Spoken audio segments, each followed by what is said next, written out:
Let's start with the components included in this kit. The Rekluse Core Manual with TorqDrive includes a pressure plate, clutch cover, center clutch hub, steel drive plates, Rekluse friction discs, basket sleeves, a spring kit, and a lock tab washer. The first thing we need to do is begin soaking the Rekluse friction discs in oil for at least 5 minutes. Lay the bike on its left side for easy clutch pack installation. Remove the OEM clutch cover. Remove the OEM pressure plate bolts and springs. Remove the pressure plate and inspect the backside, ensuring that there are not any throwout washers stuck to it. Remove the OEM throwout. Some models use ball bearings and various washers. Do not lose these. The OEM throwout assembly will be reused with this clutch kit. Remove the OEM center clutch nut. This piece will also be reused. It is okay to use an impact when removing the center clutch nut, but do not use an impact to put the nut back on. The risk of over-torquing the center clutch nut is high if an impact wrench is used. Now, the easiest thing to do is remove the entire clutch pack at once by pulling out the center clutch hub. It is very important to inspect the backside of the center clutch to ensure that the thrust washer has not stuck to it.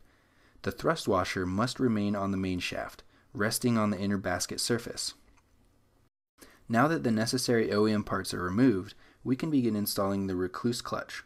Slide the Rekluse center clutch onto the main shaft spline.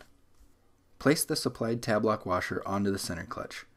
Now thread on the OEM center clutch nut. Torque the center clutch nut to 50 foot-pounds.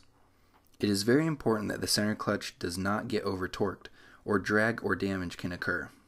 Do not use an impact wrench for this step. Using channel lock pliers, bend up both tabs on the tab lock washer to clamp the center clutch nut. Now, install the Rekluse basket sleeves into the basket slots.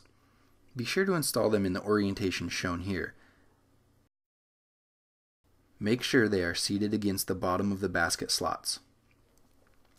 Note here that the basket sleeves can stick out above or below the top of the basket tang. As long as they are seated against the bottom, this is okay.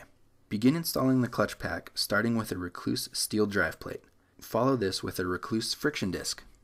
Continue this alternating pattern until you have 12 steel drive plates and 12 Rekluse frictions installed. The last disc in will be a Rekluse friction disc. Tech tip: because the basket sleeves create a tight fit, it can be very helpful to use picks when installing the Rekluse friction discs. Do not force the Rekluse frictions or damage can occur. Install the OEM throwout assembly, ensuring that washers or bearings have not been lost. Install the Rekluse pressure plate. Install the Rekluse pressure plate springs and bolts.